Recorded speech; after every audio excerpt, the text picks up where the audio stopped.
Okay, so now we will learn the system of linear inequalities in two variables.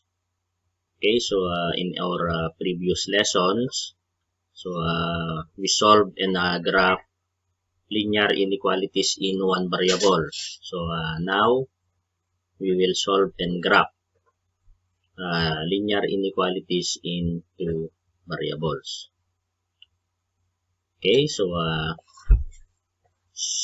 linear inequality in two variables can be written in one of four forms.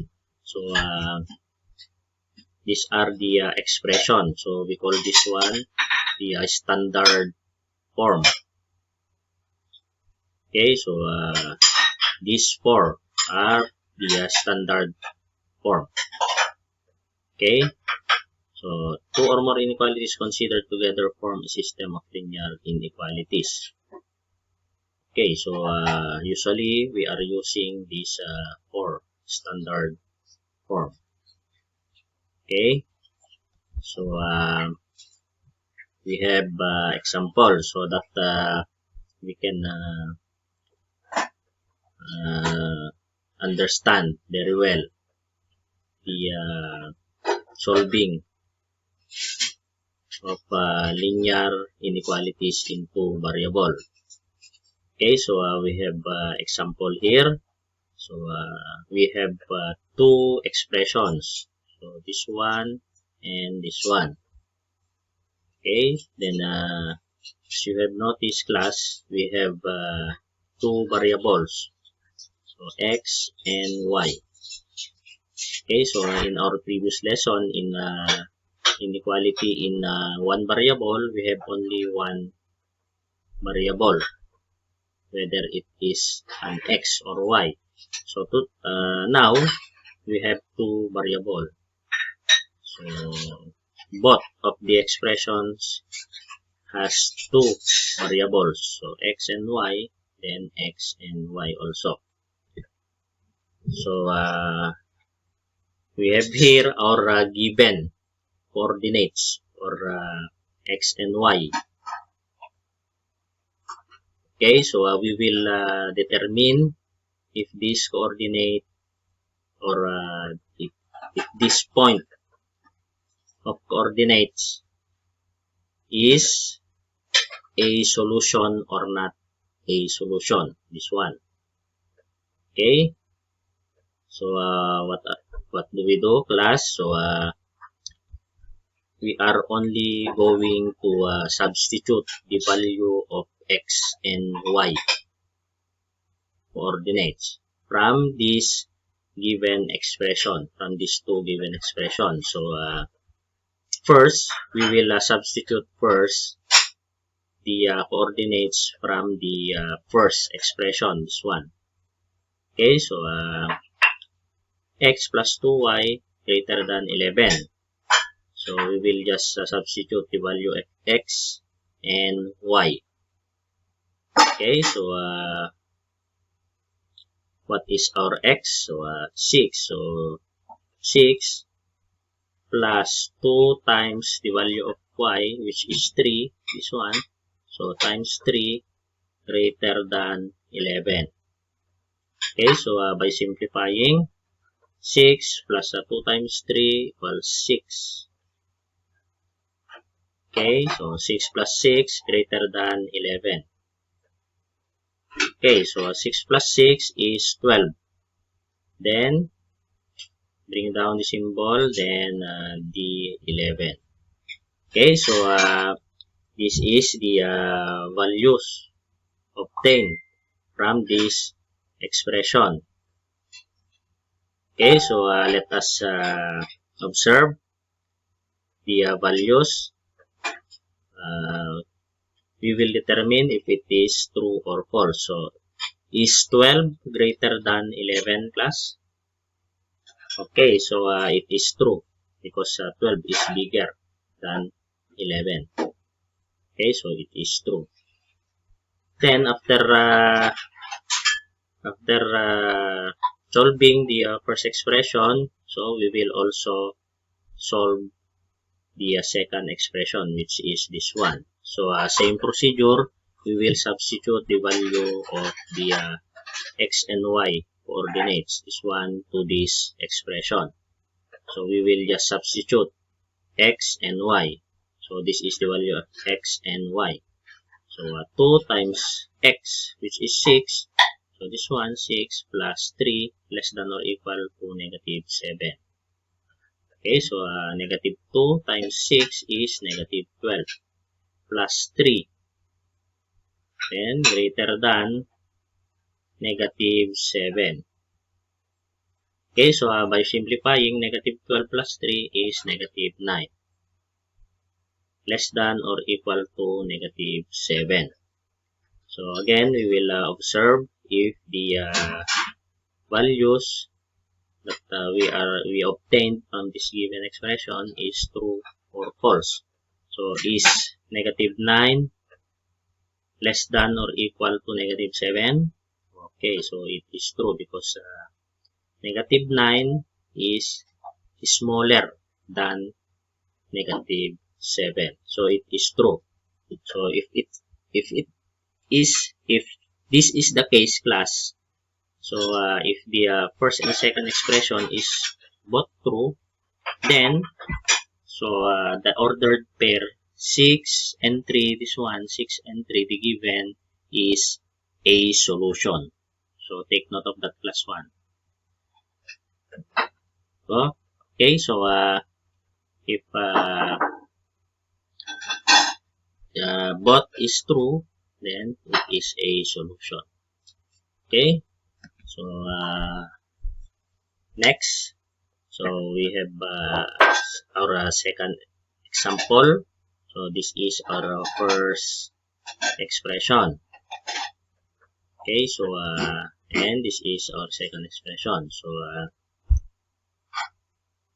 the same procedure that we did a while ago. So we will just substitute the value of x and y. So this is our given coordinates or given points.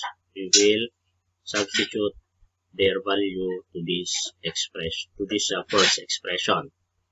Okay, so 3 times x, which is 1. So 3 times 1 plus y. Okay, so our y is 4. Okay, so 4, then less than. Okay, 4. We bring down 4. Okay, so by simplifying, 3 times 1 equals 3 plus 4. Okay, then bring down the inequality symbol, then the 4. Okay, so we will simplify.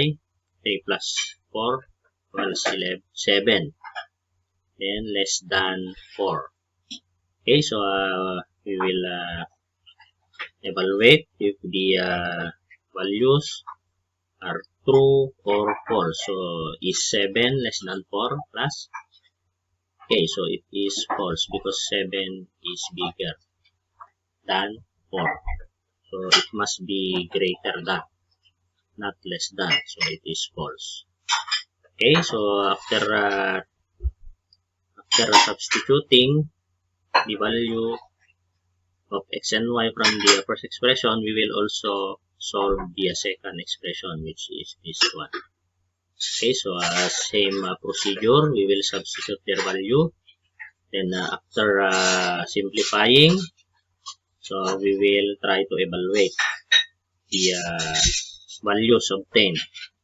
Okay, so is 4 less than or equal to negative 1? So it is also false. It should be greater than negative 1 or greater than or equal to negative 1.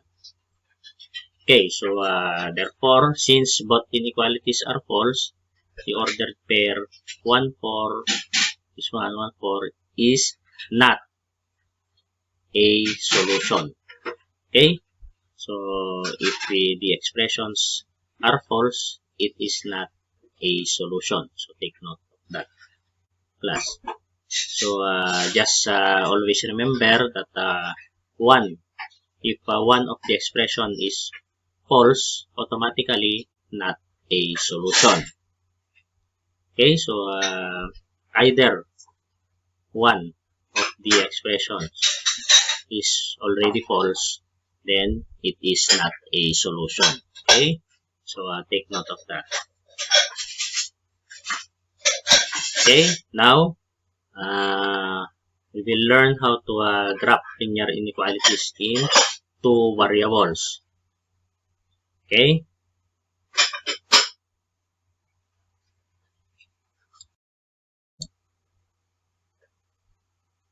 Okay, so in graphing linear inequalities into variable, so there are steps that we are going to follow.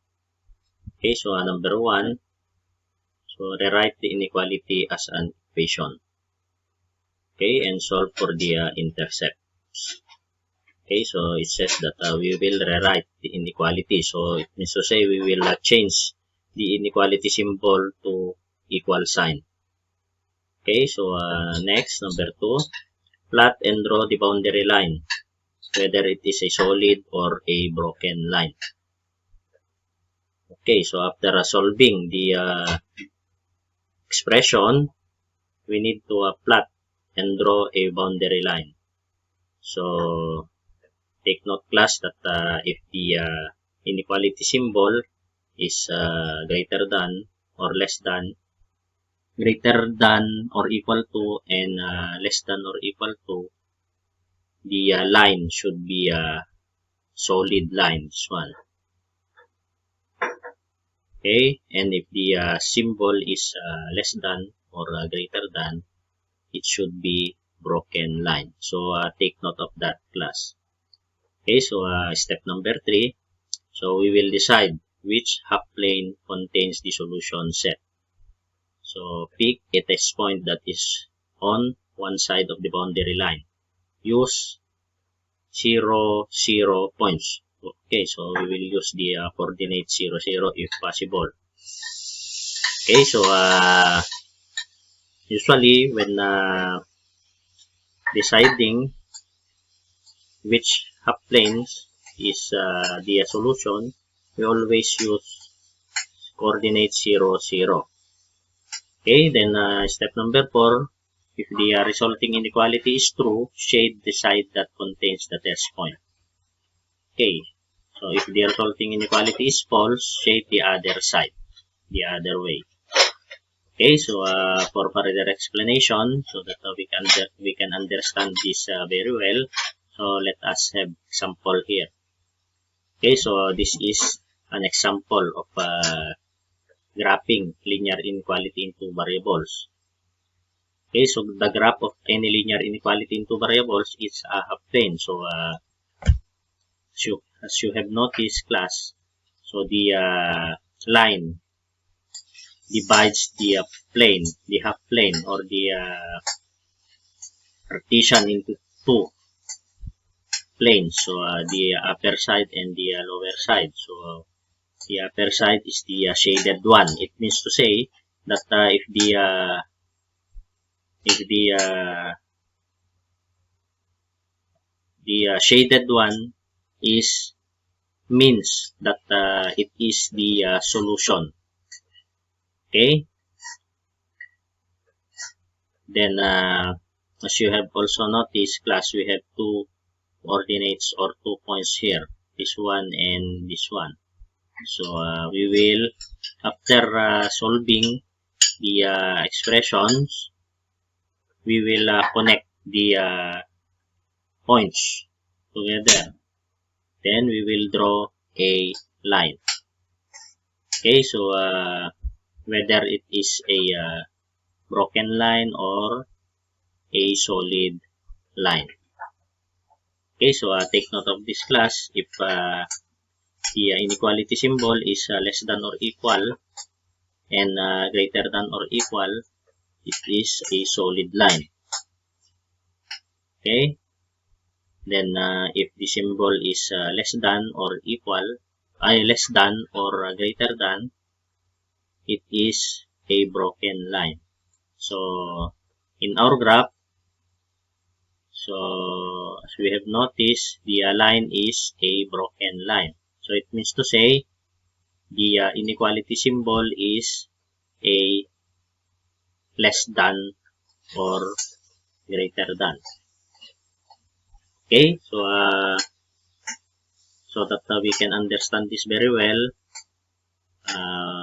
let us have examples.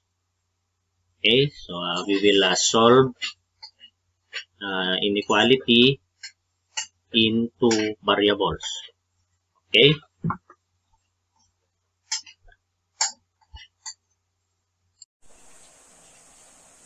Okay, so we have here our example number 1 for the graphing of linear inequalities in two variables. So this is our given example, 2x minus y less than or equal to 4.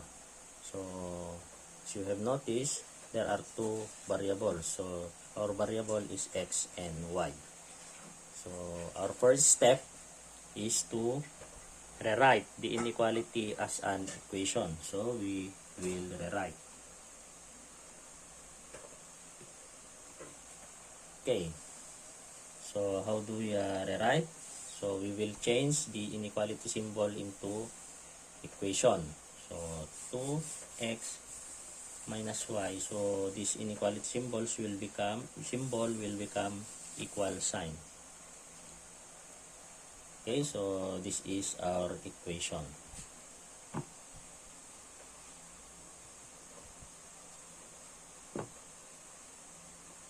Okay, so next we will solve and plot the intercept. Okay, so we will solve and plot the intercept. Next step, solve and plot the intercept. So in solving and plotting the intercept, so we will use the coordinates 0, 0, 0 for x and 0 for y. So let x is equals to 0 and y is equals to 0 also.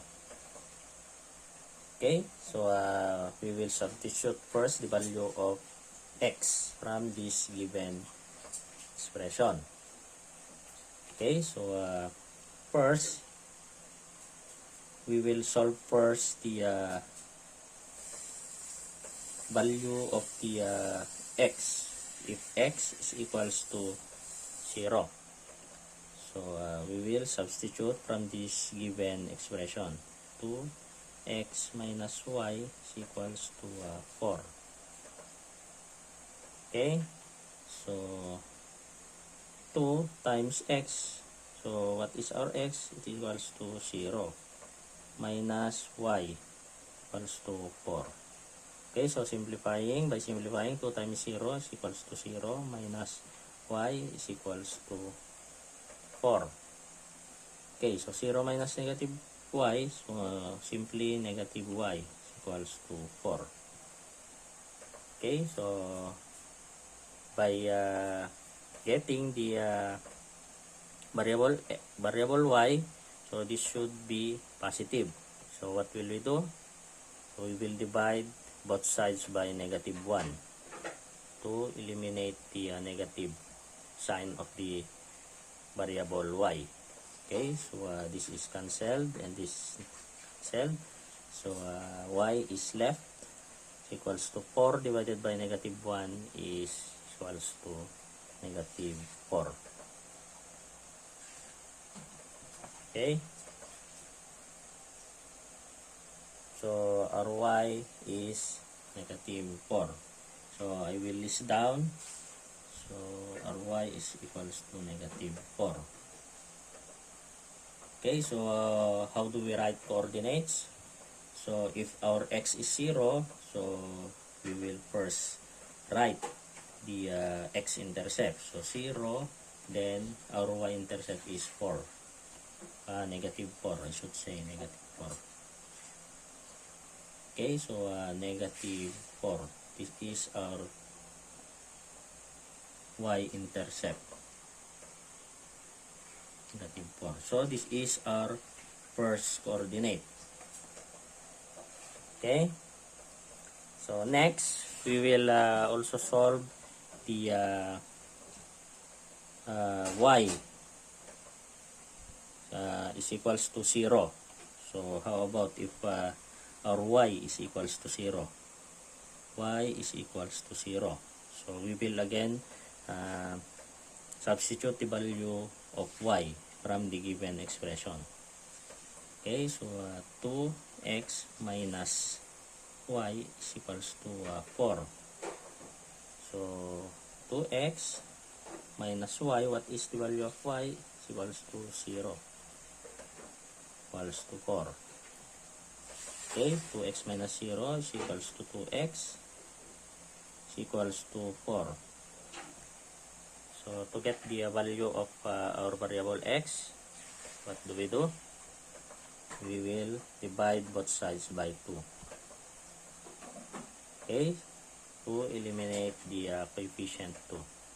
This is cancelled. So x is left, equals to 4 divided by 2 is equals to 2. So this is the value of our x-intercept. So our x-intercept is equals to 2. So in writing the coordinates, we will first write the x-intercept. So our x is 2. Then our y is 0. This one. Okay, so this is our second coordinate. So now we have two coordinates. This one and this one. So next, we have to plot these two coordinates. Okay, so this is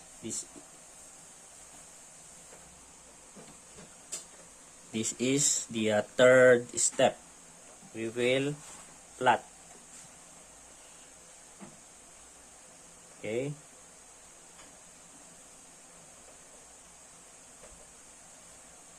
Okay, so this is our 0, 0. So 1, 2, 3, 4.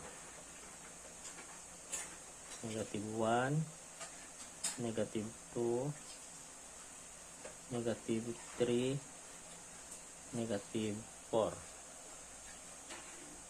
Okay, so negative 1, negative 2, negative 3, negative 4. Okay, plus. So now we will plot the coordinates. We will plot first the first coordinate, 0, negative 4. So this is our 0 and negative 4 is the y-intercept. So this is our y-intercept. This is our x and x also here. So negative 4 is this one. So this is the point. 0, negative 4. Okay. So next, we will plot the other coordinate. 2, 0. So where is 2? X-intercept. So this one. And 0. Okay. So our y is 0. So here. Okay. So this is 2, 0. Okay. So next, we will connect the two coordinates. Okay, so but first we will determine if it is a broken line or a solid line based on the expression. So our original expression is 2x minus y less than or equal to 4. So the inequality symbol is less than or equal to. So we will use a solid line. Okay, so take note of that, class. So it is a solid line connecting the two points. Okay, so After connecting the 2 points, after we connect the 2 points, we will pick a test point. We will use 0, 0 if possible. So we will use these 0, 0 coordinates to determine whether we will shade here or the other side here. So we will use 0, 0. We will see if this 0, 0 is true or false. If it is true, we will shade here. And if this 0, 0 test point is false, we will shade here. Okay? So we will now pick a test point. Okay, so this is the fourth step. So we will pick a test point 0, 0. This one we will see. Okay, so we will substitute the test point from this given expression, this original expression. So 2x minus y less than or equal to 4. So we will substitute the value 2 times x, 0, minus 0, the value of y is 0, and less than or equal to 4. Okay, so by simplifying, 2 times 0 is equals to 0, minus 0, less than or equal to 4. 0 minus 0 equals to 0, less than or equal to 4. So we will evaluate, now we will evaluate the values obtained from the given expression. If we try to use the test point 0, 0. Okay, so is 0 less than or equal to 4? Okay, so this is true. Okay, since this is true, since 0, 0 test point is true, this one, since this is true, then we will shade this part. Okay, this part.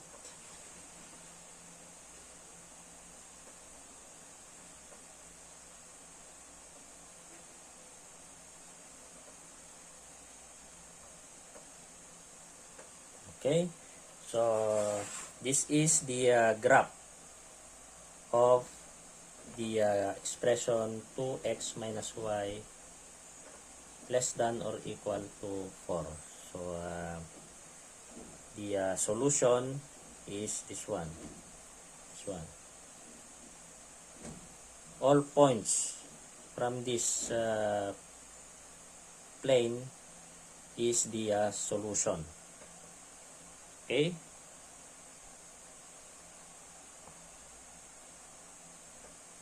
And since this line that is a solid line, so all of the points here are included in the solution. Okay, so let us have another example.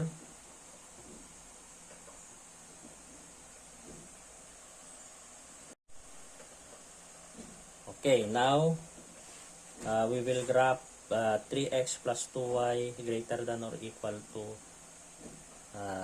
negative 6. Okay, so how do we graph?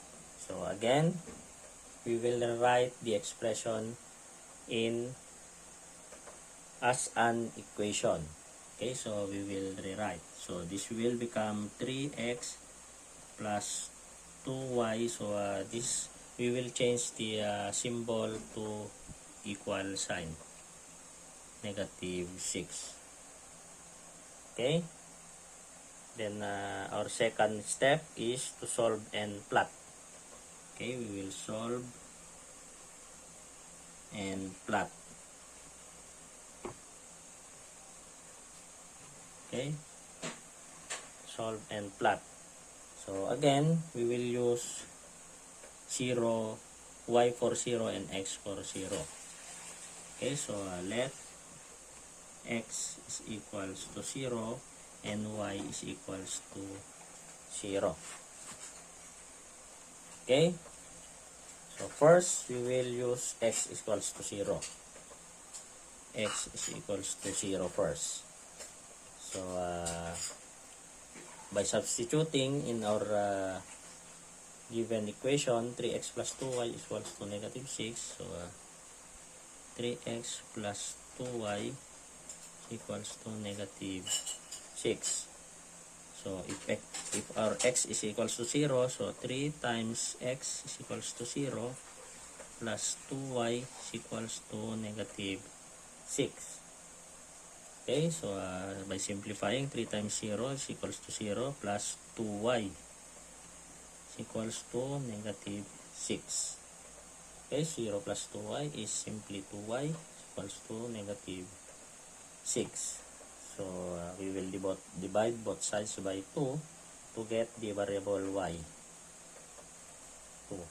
Well, so, this is cancelled. So, y is left. So, negative 6 divided by 2 is negative 3. So, this is our y-intercept.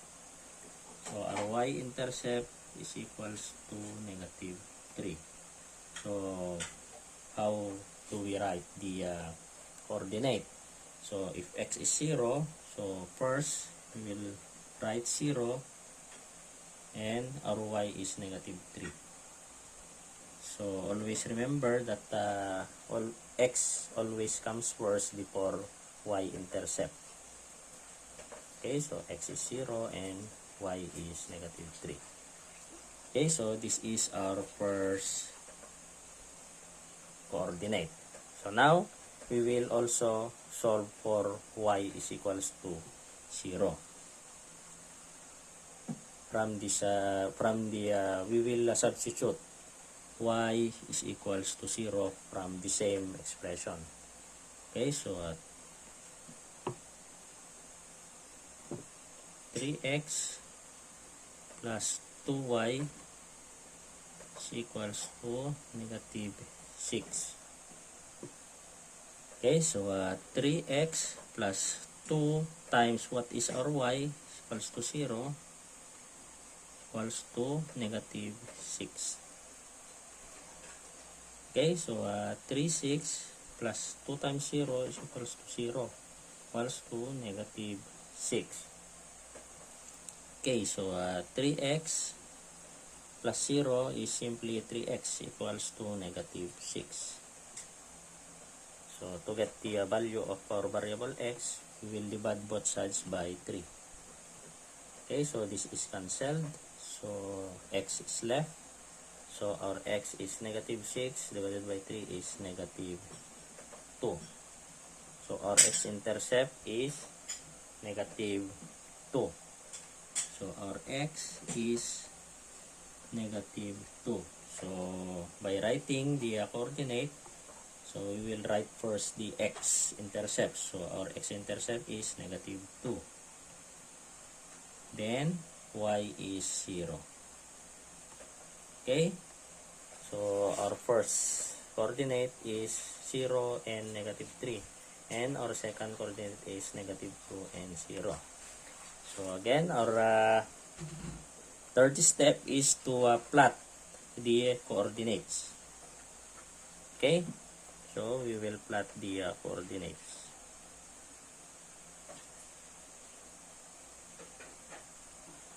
Okay.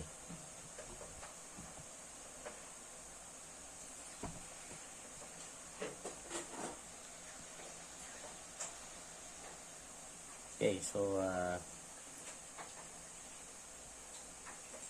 this is our 0, 0. So, this is our 1, 2, 3, 4, and so on. This is our x-intercept. Okay, so this is our negative 1, negative 2, negative 3, and negative 4. So, this is our y-intercept. So, negative 1, negative 2, negative 3, and negative 4. Okay?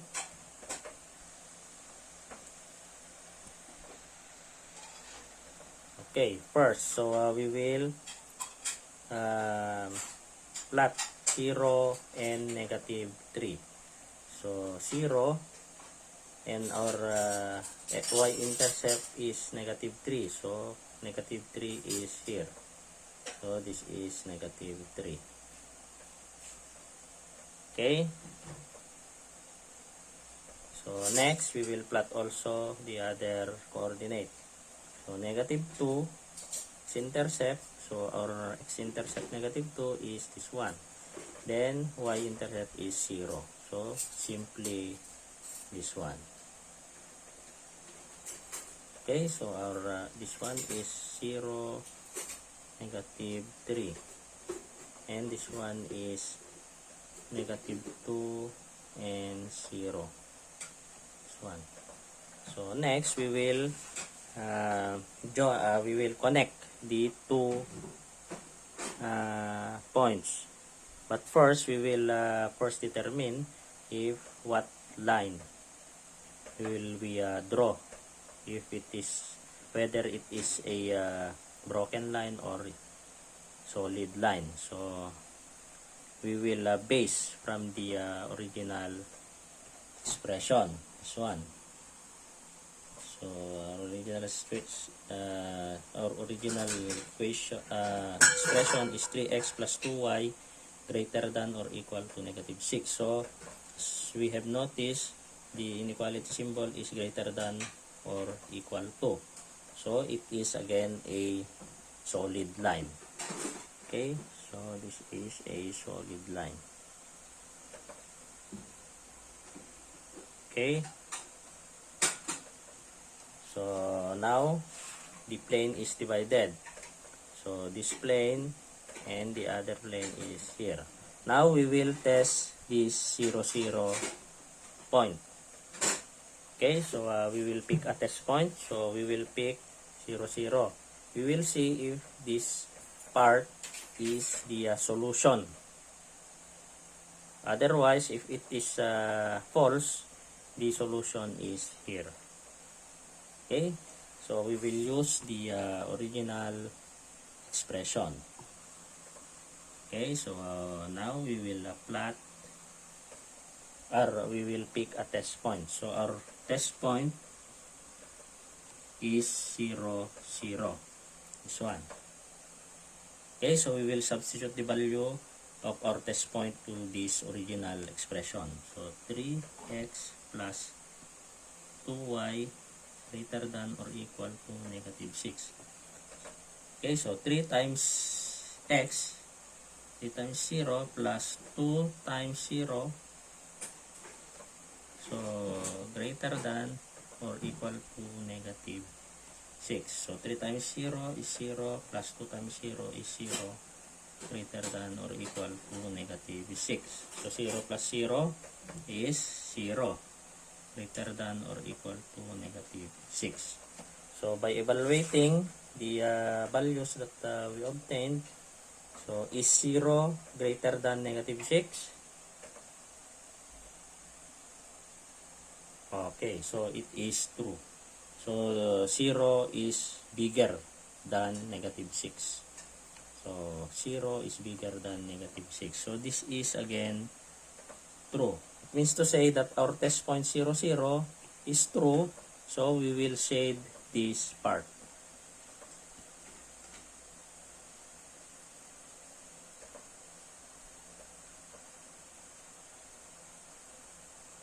Okay, so this is the graph of our expression 3x plus 2y greater than or equal to 6. Okay, so I hope you understand how to graph linear inequalities into variable. Okay, so let us have more examples so that you can understand very well.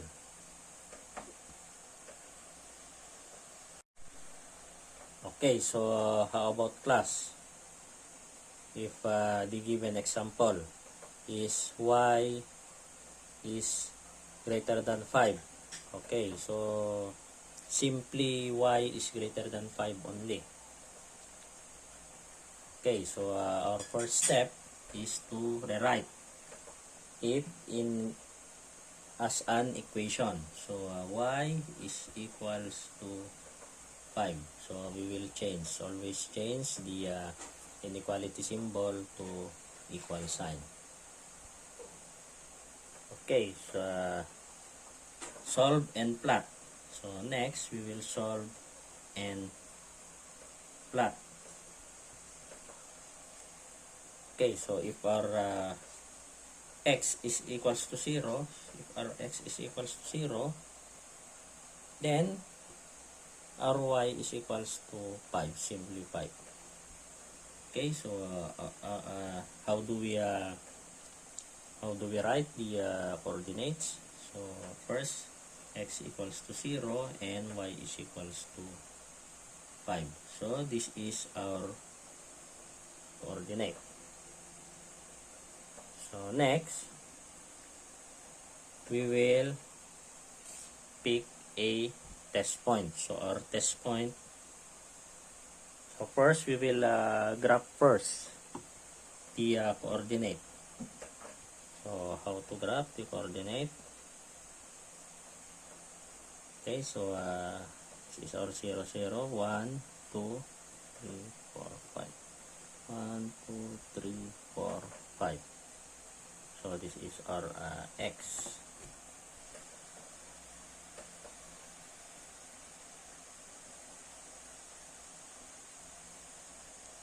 Okay. So next,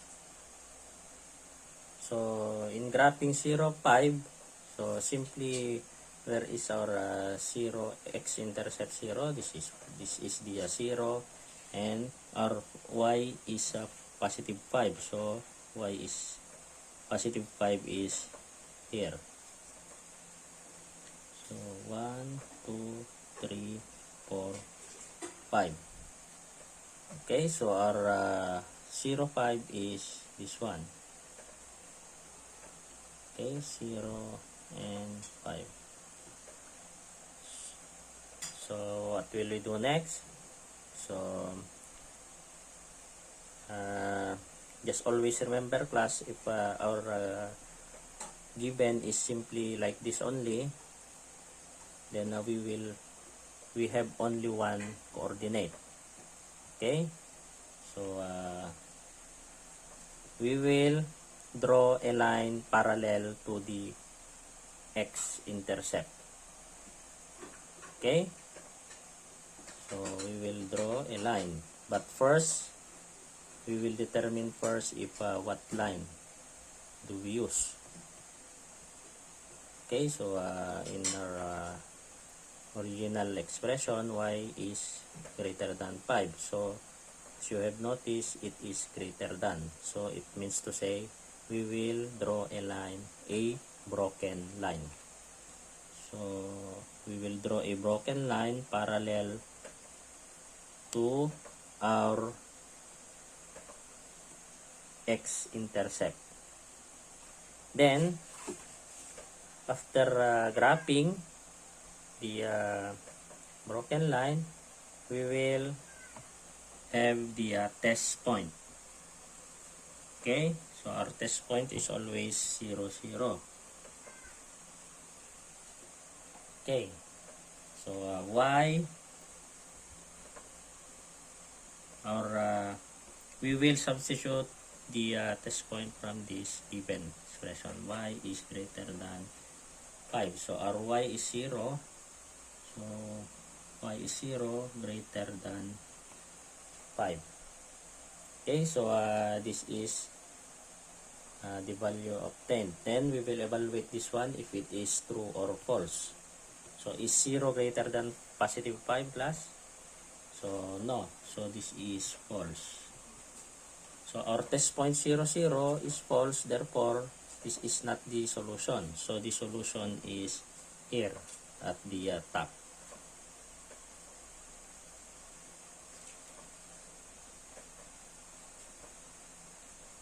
Okay, so this is the graph of y greater than 5. Okay, so this is the shaded part.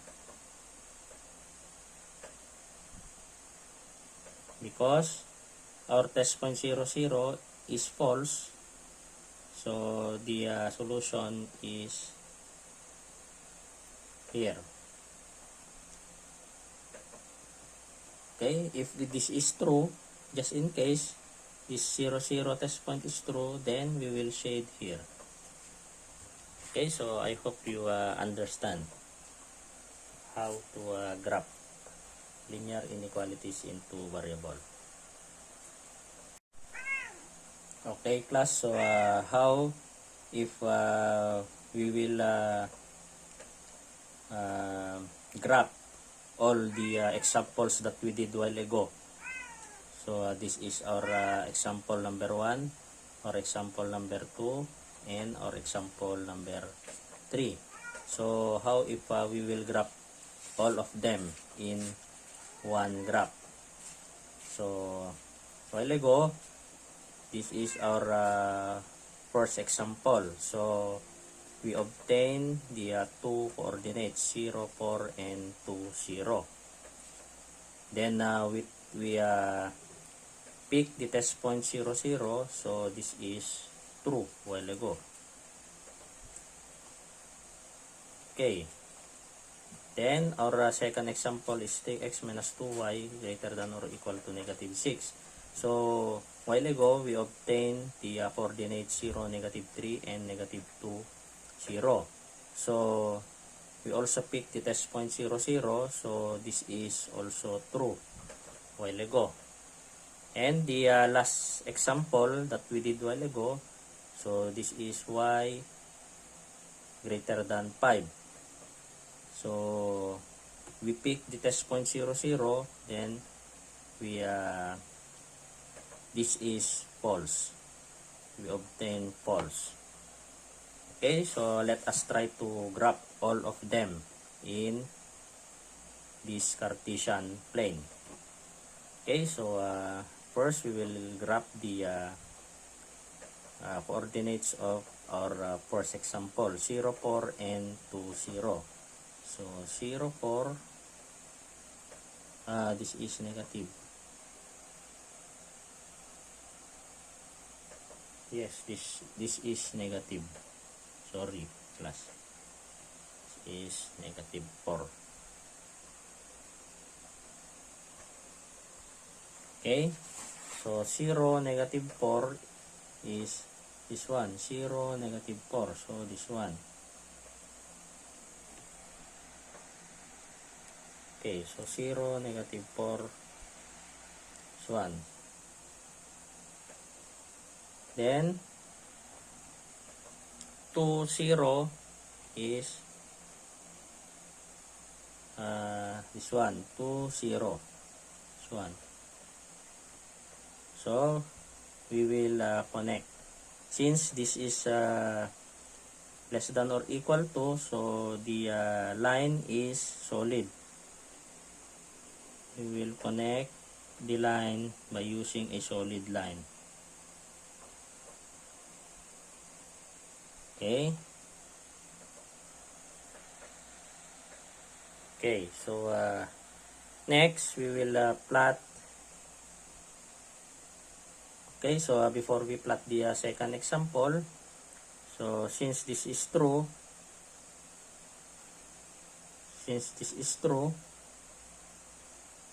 so the test point will be the solution. So we will shade this part. Okay. So next, we will plot the second example, this one. So 0, 3, this one, 0, negative 3, so this one.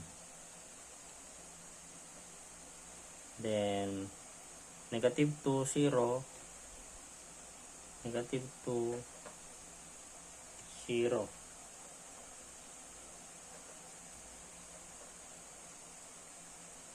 0, negative 3. So 0, negative 3 should be here, plus. Sorry. Negative 3, this one. Okay. Then negative 2, 0. So this one, negative 2, 0. So since this is greater than or equal to, so it is also a solid line. So we will connect this. Okay, so this is the graph of this second example a while ago. So since it is true, the test point is true, so the 0, 0 is true, so we will graph here.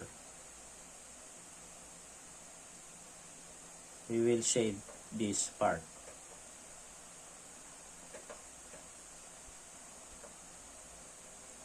Okay, so next, so our third example is y greater than 5.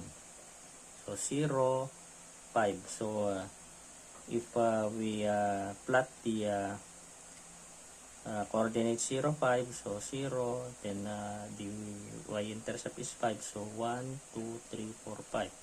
So this one. Then, as we have said a while ago, it should be parallel to the x-axis, the line. Then since it is a greater than symbol, so it is a broken line. Okay, so since it is false, the test point is 0, 0, this one is false, so the graph is here at the top of the line. Okay, so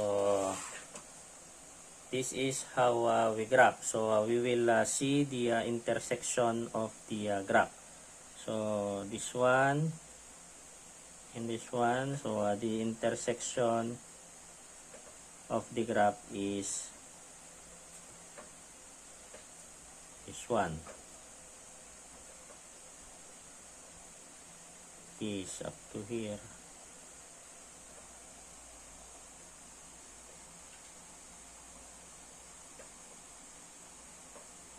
This one. This is the intersection of all the graphs. This one. This one to here. Then this one up to here. Okay, so this is the intersection of the graph, these shaded parts.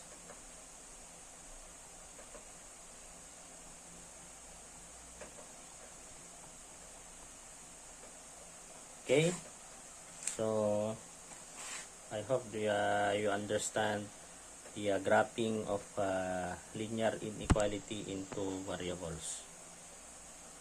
Okay.